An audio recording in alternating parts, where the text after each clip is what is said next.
मैं आपको भरोसा दिलाता हूं।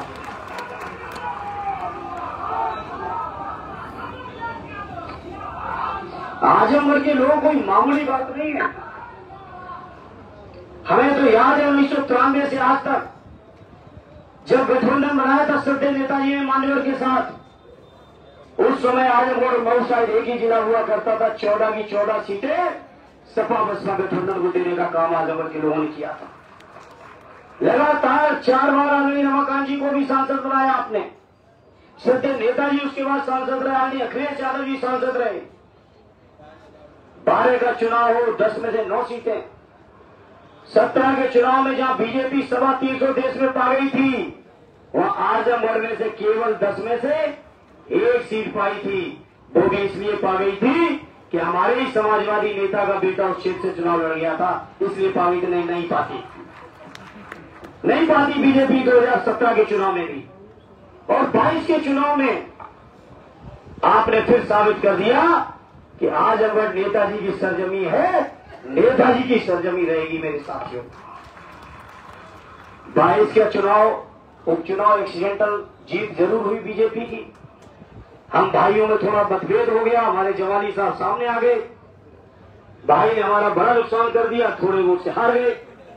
लेकिन मैं धन्यवाद देता हूं इस मंच से अपने राष्ट्रीय अध्यक्ष जी को, जिन्होंने आदरणीय जमाली साहब को ज्वाइन कराया और आदरणीय जमाली साहब को जिन्होंने आना कबूल किया हमारी पार्टी में। उसके बाद तो फिर कोई चुनाव ही नहीं रह गया मेरे साथियों। जहां आजमगढ़ के मेरे लोगों, मेरे भाइयों, मेरे बुजुर्गों, आपसे हमको जज्बाती रिश्ते चलाने हैं, वहीं मैं जानता हूं कि आजमगढ़ की सरजमी मामूली सरजमी नहीं है। देश के सामने जब कोई बड़ी राजनीतिक चुनौती आई, चाहे देश की जब आजादी की लड़ाई चल रही थी, चाहे इमरजेंसी की लड़ाई चल रही हो, या समाजवादियों के सामने जब कभी चुनौती आई, तो आजमगढ़ के लोगों ने समाजवादियों को हमेशा झंडा को बुलंद करने का काम किया। कभी आजमगढ़ के लोगों ने पीठ दिखाने का काम नहीं किया। इसलिए इस मौके पर मैं कहना चाहता हूं, जहां इस क्षेत्र से चुनाव तो आदरणीय दरोगा जी को और मुझे आपका आशीर्वाद मिलेगा ही मिलेगा, वहीं आजमगढ़ के लोगों में आज आपको भरोसा दिलाता हूं, आपका प्रतिनिधि बन के जब जाऊंगा तो कोई दिल्ली में गूंगा बहरा एमपी बन के नहीं बैठने जाऊंगा, ये ध्यान। और ऐसा भी एमपी बन के नहीं जाऊंगा कोई कितनी भी बड़ी से बड़ी सामने चीजें खड़ी रहे, चाहे कोई तानाशाह खड़ा रहे, लेकिन आपका बेटा कभी आपका मान सम्मान गिरने नहीं देगा, ये भरोसा दिलाता है। पीढ़ी की लड़ाई जो आदरणीय अखिलेश यादव जी ने छेड़ी है, उस लड़ाई का सबसे मजबूत वकील बन के आपके बीच रहूंगा। ये आजमगढ़ के लोग आपको अपील करता चाहते।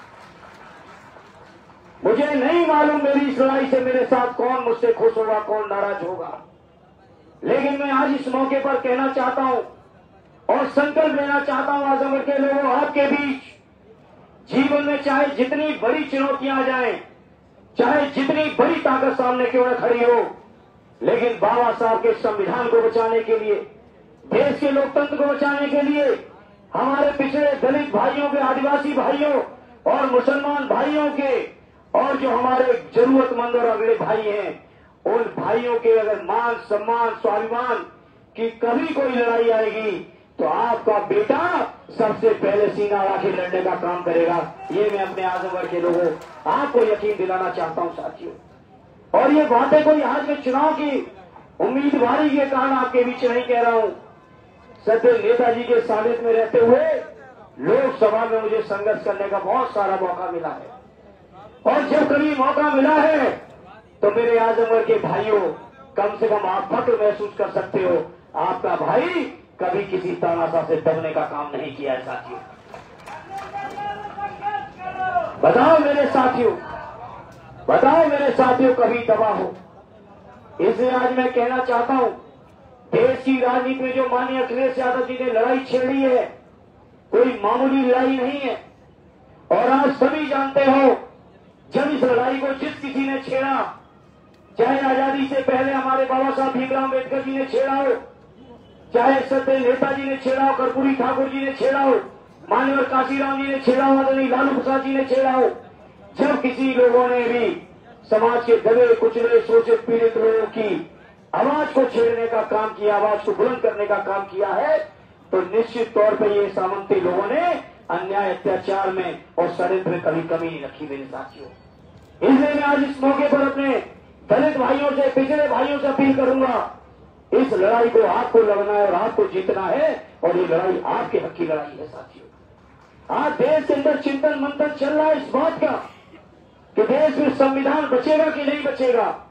मैं समझता हूं जो 2 चरणों का चुनाव हुआ है, उस चुनाव के वहां के जनमानस ने ये साबित कर दिया है कि बाबा साहब के संविधान को जो छेड़ने की कोशिश करेगा वो गद्दी से उतरने में समय उसको नहीं लगेगा। 2 चरणों का चुनाव साबित कर दिया है। अब बीजेपी वाले कहीं 400 पार की बातें नहीं कर रहे हैं। बताओ, 400 पार की बातें नहीं हो रही हैं। और अभी निकलने दो तीसरे चरण का चुनाव 7 तारीख को। ये 400 पार छोड़ो, ये 200 के नीचे ना आ जाए तब आपसे बात करेंगे साथियों। क्योंकि आज देश का, प्रदेश का, समाज के जिम्मेदार लोग, गरीब लोग, दलित लोग, पिछड़े लोग, पीड़ित लोग सब एक मंच में खड़े होकर आदरणीय अखिलेश यादव जी और इंडिया गठबंधन के नेतृत्व को दिल से स्वीकार कर चुके हैं मेरे साथियों। और ये आजमगढ़ तो इस सामाजिक न्याय के आंदोलन की सबसे पहली उर्वरक सरजमी रही है ये।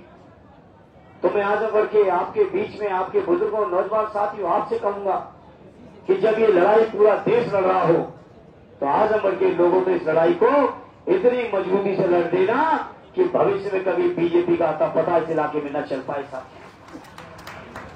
बताओ, लड़ोगे कि नहीं लड़ोगे साथियों? मजबूती से लड़ोगे? बाबा साहब के संविधान को कभी खत्म होते देख पाओगे? और जिस दिन संविधान खत्म हो गया, ये जो मीडिया के साथी बीजेपी को बहुत निभाते हैं, मैंने तो कई मौकों पे कहा है अभी 4था स्तंभ बचे हो, अगर संविधान खत्म हो गया तो आपका भी स्तंभ फिर पता नहीं चलेगा। इसलिए समझ जाओ अभी भी, और बीजेपी की गलत चीजों को दिखाना और सच्चाई जनता को बताना शुरू कर दो साथियों। आप सोचो, हम लोगों के खिलाफ कितने षड्यंत्र।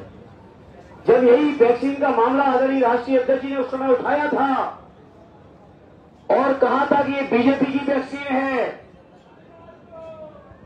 तब सोचो कितनी आलोचना लोगों ने की, विपक्ष से लेकर मीडिया के लोगों ने। घंटों घंटों चैनलों पे डिबेट हो रही थी। आज बताओ, चैनलों पे डिबेट करने वाले और भाजपा के लोगों, जबरदस्ती आपने वैक्सीन ठुकवा दी क्योंकि उस कंपनी से आपने चंदा ले रखा था। अब किसी से देश में छुपा नहीं है साथियों। और चंदे के चक्कर में आपने ये भी चिंता नहीं की कितने परिवारों के दीपक बुझ जाएंगे। 18, 20, 22, 25 साल के नौजवान आज हार्ट अटैक हो रहे हैं। और सोचो, तो मैं आज इस मौके पर कहना चाहता हूं, ये बीजेपी के लोग अपने स्वार्थ में कभी भी किसी की जान भी लेने से नहीं चूकते हैं मेरे साथियों, नहीं चूक रहे। सामने उदाहरण, वैक्सीन के बारे में हाईकोर्ट को उस कंपनी ने कह दिया कि हार्ट अटैक हो सकते हैं, और यही बात राष्ट्रीय अध्यक्ष जी ने कही थी, तो राष्ट्रीय अध्यक्ष जी की कितनी आलोचना की थी लोगों ने। सोचो मेरे साथियों, मुद्दे बहुत गंभीर हैं, देश के सामने गंभीर चुनौती है।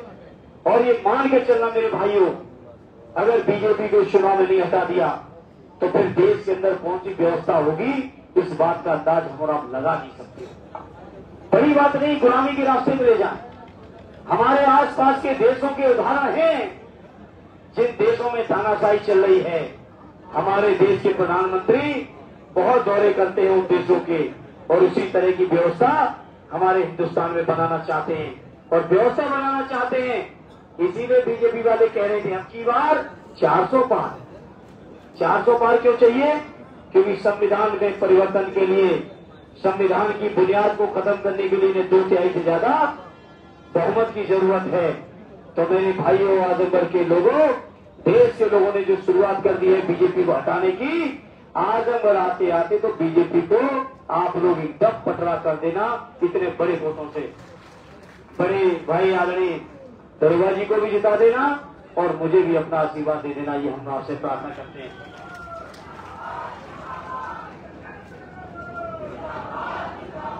और जब जीत के जाएंगे हम लोग, तो दिल्ली आदरणीय अखिलेश यादव जी के हाथों को मजबूत करेंगे और माननीय अखिलेश यादव जी के हाथों को इतना मजबूत कर दो कि जब आदरणीय अखिलेश यादव जी दिल्ली की तरफ चले तो दिल्ली पे फिर उन्हीं की धमक दिखाई दे, किसी दूसरे की धमक न दिखाई। बताओ साथियों, करोगे इतना मजबूत कि नहीं करोगे आदरणीय अखिलेश जी को? करोगे मजबूत कि नहीं करोगे? इतना मजबूत कर दो कि माननीय अखिलेश जी की कलम में, उनके हाथों में इतनी ताकत आ जाए कि हमारे गरीब किसानों का कर्ज पूरी तरह से माफ करा दें। ये 16 लाख करोड़ जो धरना सेठों का माफ हुआ है, अगर इसका 1/10% भी 1/10 अगर केवल माफ हो जाए तो हमारा किसान एक भी कर्जदार देश में नहीं बचेगा। यही बीजेपी वाले भाषण दिए थे कि किसानों की आमदनी दुगनी करेंगे। सोचो, दिल्ली और आसपास करीब 700 किसानों की जानें चली गई, लेकिन आज तक न्यूनतम समर्थन मूल्य का कानून देश की सरकार ने नहीं बनाया गया। सोचो कैसी सरकार। भाषण देते थे 2 करोड़ रोजगार हर साल। मीडिया के लोगों, आप सवाल नहीं कर पाओगे, करोगे भी तो आपके बड़े लोग आपकी नौकरी में खतरे में डाल देंगे, क्योंकि हमें एहसास है कि ग्रुप का 5-5 हजार करोड़ माफ किया है मोदी जी ने। एक मीडिया ग्रुप का 5-5 हजार करोड़ माफ किया है। इसलिए मैं आज इस मौके पर कहना चाहता हूँ, बीजेपी के लोग बहुत लंबी भाषण देते हैं और गरीब भाइयों को कहते हैं हम 80 करोड़ लोगों को अनाज दे रहे हैं। अनाज तो पुरानी मनमोहन सिंह जी की सरकार भी दे रही थी, क्या नहीं दे रही थी? लेकिन सोचो, हमने दूसरी बात कही, हालांकि मीडिया के लोग नहीं कहेंगे। कार्यकर्ता साथियों, अगर आप लोगों ने जनता के बीच एक बात कही कि मोदी जी ने 14 में वादा किया था 2 करोड़ रोजगार हर साल, अगर 20 करोड़ लोगों को रोजगार दे दिया होता तो एक रोजगार पाने वाला व्यक्ति अपने परिवार के 4 लोगों का भरण पोषण कर लेता कि नहीं कर लेता, बता दो। तो आपको 80 करोड़ लोगों को राशन देने की जरूरत नहीं पड़ती, बल्कि सम्मान और स्वाभिमान के साथ वो अपने परिवार की मेहनत की दम पर खाना पीना खा रहे होते, किसी की जरूरत उन्हें नहीं पड़ती। बताओ पड़ती? फिर 20 करोड़ रोजगार मिले थे तो बताओ राशन की जरूरत थी फिर किसी परिवार को? लेकिन रोजगार नहीं दे पाए, रोजगार नहीं दिए, तो राशन के नाम पे वोट मांग रहे हो। लेकिन आपको अंदाज नहीं है, ये गरीब लोग जब इनकी हाल होगे तो बीजेपी के लोगों फिर आपका भी पता नहीं चलेगा, क्योंकि हमारे नौजवानों को मामूली बात है, अकेले यूपी में देश की बात छोड़ दो, 60 लाख नौजवान एक भर्ती बैठ रहे और 60 लाख नौजवानों की भर्ती के बाद भी पेपर लीक, परीक्षा रद्द। जब से बाबा जी सरकार बनाए हैं 13 परीक्षाएं रद्द हो चुकी हैं, 13 बार पेपर लीक हो चुके हैं, लेकिन एक बार भी किसी पेपर लीक करने वाले के ऊपर आज तक किसी ने सुना हो कि बुलडोजर चलाया है? कोई बता दे, नहीं बुलडोजर चला है क्या? इसलिए मेरे साथियों, आने वाले समय में पार्टी ने, इंडिया गठबंधन ने वादा कर दिया है कि 30 दिसंबर तक, यानी चुनाव खत्म होने के 6 महीने के भीतर 30 लाख जो सरकारी पद खाली है केंद्र की सरकारों में, वो 6 महीने के अंदर भरने का काम हमारा बताओ। इस बार मदद करोगे साथियों को, झूठी जगह नहीं करोगे। एक बात केवल आप लोग तय कर लेना, ये बीजेपी के लोग बड़ी घमंड वाली भाषा बोलते हैं कि 22 में 8,000 से हरा दिया था उपचुनाव में, हालांकि उस समय 10 गुना अकेले हमारे जवानी साहब ने कवर कर दिया। अब उससे आगे बढ़ाने की जिम्मेदारी हमारे कार्यकर्ता साथियों आपकी है। बताओ करोगे कि नहीं करोगे मेरे साथियों? इतनी ऐतिहासिक जीत दिला दो कि बीजेपी के लोग फिर दोबारा आसम पर कहीं खड़े होने के बारे में। अब एक काम मेरे भाइयों कर लेना, सब जगह के जिम्मेदार कार्यकर्ता साथी हैं।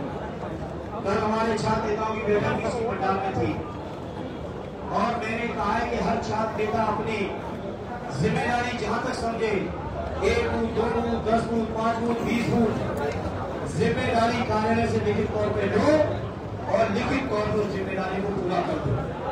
और जहां की जिम्मेदारी में उसके बाद मेरे भाइयों कई बार घूमते दिखाई न दोगे तो पूरी दुनिया की ताकत आपको जीतने से बड़ी।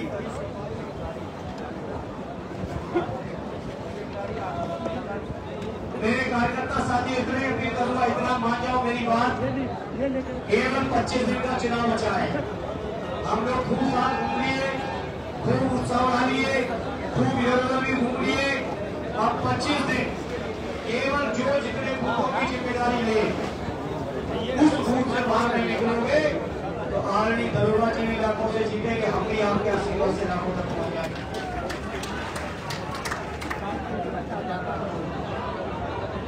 बताएं हम दोनों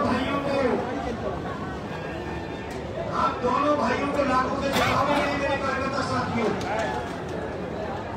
बहुत बहुत आप सभी का धन्यवाद।